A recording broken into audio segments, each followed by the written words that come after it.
Howdy folks, Spencer here, and I just want to quickly break down the latest patch notes that we got for the big update today, September 13th, 2022.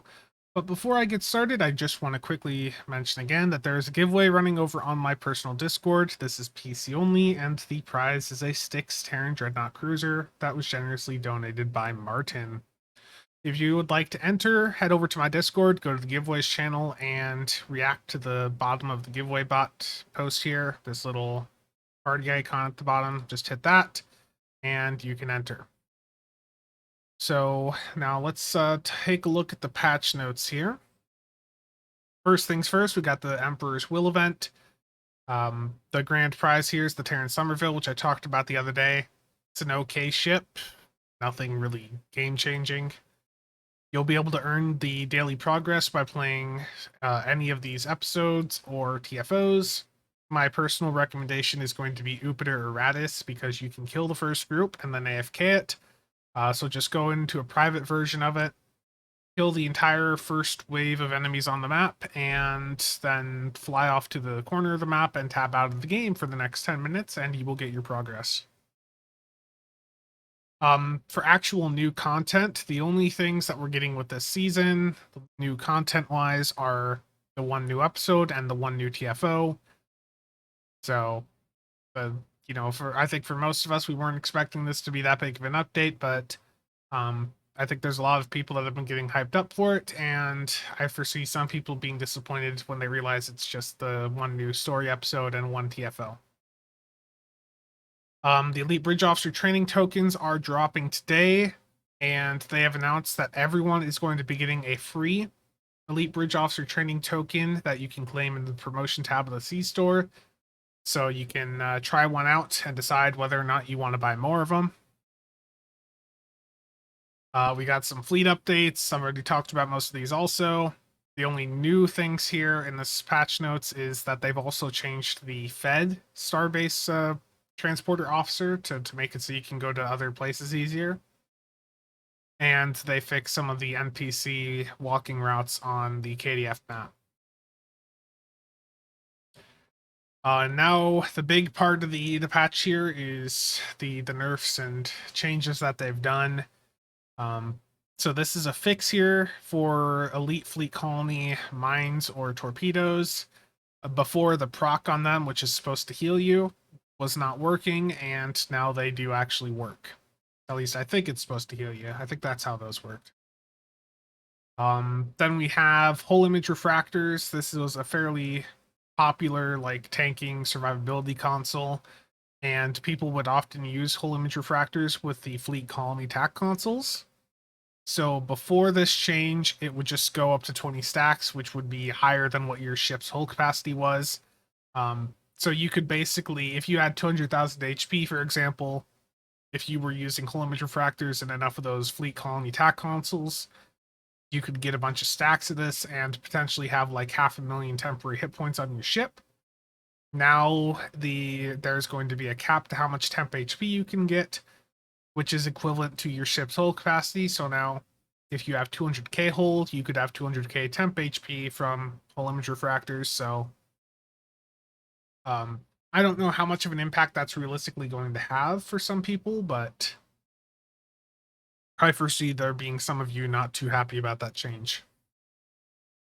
The Tholian Webspinner has had its damage adjusted to bring it more in line with other consoles. I don't know if this is a positive or negative thing. We'll have to find out when people test it after the patch. Neutronic Eddies, which is the console off the Ryzian Weather Control Science Vessel, which was just added to the MUD store, has just had its effect change. So if multiple eddies are able to hit a single target, they will no longer both do damage to that target. Instead, it will provide a damage bonus and drain bonus per eddy that was hitting that target. So only one eddy will do damage to a target at a time. So you're not going to see multiple eddies hitting the same target at once. I don't know how much of a performance change this is going to cause. We'll have to wait and see, but I'm not happy about them changing Neutronic Eddies now. It's been out for so long that they've added the ship to the MUD store. It's from the Rising Weather Control Science Vessel, which was released many years ago, and it just feels weird that they're only just now going through and changing the performance of the console. I'm really not a fan of that, especially given that a ton of people just bought this in the Mud store. Now we have the Agony Redistributor. This has been updated to cap the maximum amount of damage that it can be transferred to 244,000. So if I go and look at a random run on the DPS table, I'll just look at mine. A big issue with Agony is that it would sometimes be doing max 1 hits that were a couple million worth of damage. So my run here didn't have much. Let me find a better parse. I think Konzi's had like 5 mil. Yeah. So if I go look here, you see that his max 1 hit was 4.851 million. And that's from the Agony Redistributor. After this patch, the max that you would see is 244,000. So Agony Redistributor is a really popular console because it takes the amount of damage you do to one target and distributes that to other secondary targets.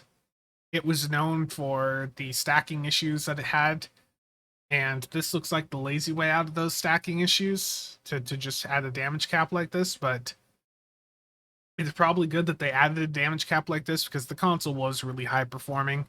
So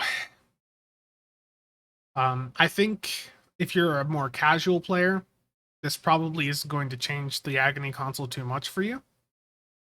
But if you're a high-end DPS player, Agony just took a really significant hit for people over 1 million DPS. So, I don't know how this is going to change everything. You know, obviously I need to have some hands-on with it, see how it performs in runs, but Agony has really made a lot of the deeps runs like much easier. In fact, if I open up like one of my runs here, so this is a run that I did on my Fed Psi earlier this year. And basically with the Agony Redistributor, you would just target the center tack cube and focus everything on the center tack cube for the entire starting phase. And the starts were a little slow, but because of how Agony worked, you would get so much damage from it because it was just the way it worked was just really broken. So you see there, I got 7.4 million damage, or I was at 7.4 million DPS coming off the start. Now, if I look at a run from before Agony, this was the 2.3 mil I did before Agony came out. You had to do the starts quite a bit different. You couldn't just focus on the tack cube. You had to then swap and like focus on the side cubes. So you see, like I've already swapped to one of the side cubes and then the other that I'm over to the side. So I didn't get as much DPS. You'll notice that I actually took the starting group out faster, but my DPS is not as high. And the Agony approach was slower, but because of how the Agony console worked, you would get more damage out of it because it would do such large hits to those secondary targets. So I foresee this largely being impactful for the high-end DPSers. But if you're someone that's only doing like, you know, a couple 100K, this console's probably still going to be as good for you after the patch as it was before.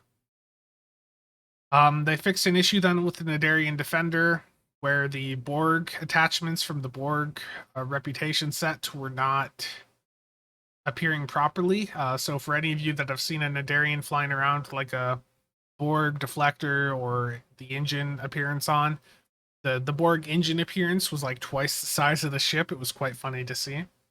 And they fixed that. They resolved the typo in the personal space trait for Veruvian explosives.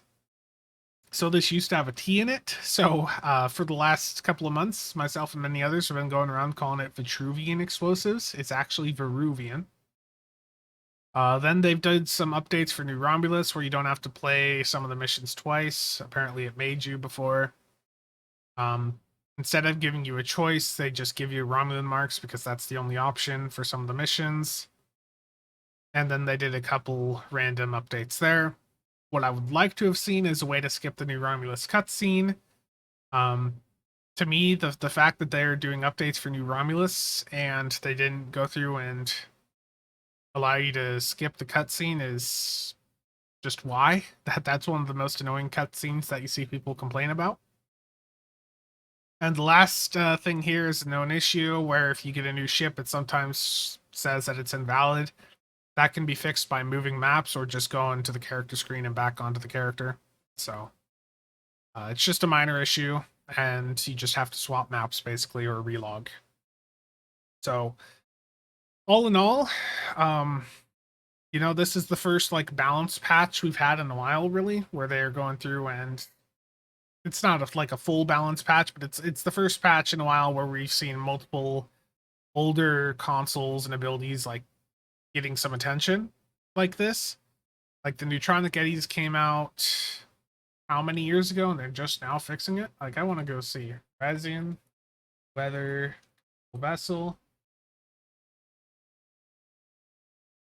So it came out in 2020. It's been out long enough that they put it in the mud store. So that it's just crazy to me that after all this time, they're now going through and doing something about the console. So yeah. First set of changes for some consoles in a while, and I foresee this pissing some people off, to be perfectly honest with you. But that's going to be it for the patch notes breakdown. I will be doing a stream here, probably about an hour after this video goes out, going over the fleet updates. So if you would like to stop by and see what the fleet updates contain, I will be going through each of the maps and looking at all the new things that have been added. But that's going to be it for this video. Once again, thank you to all channel members for the continued support. Stay tuned for more Stowe videos coming soon, and if you missed the stream that I do later, I'm probably going to do a video that I'll release on Wednesday going over just like recapping the fleet update stuff. But until next time, see you guys around.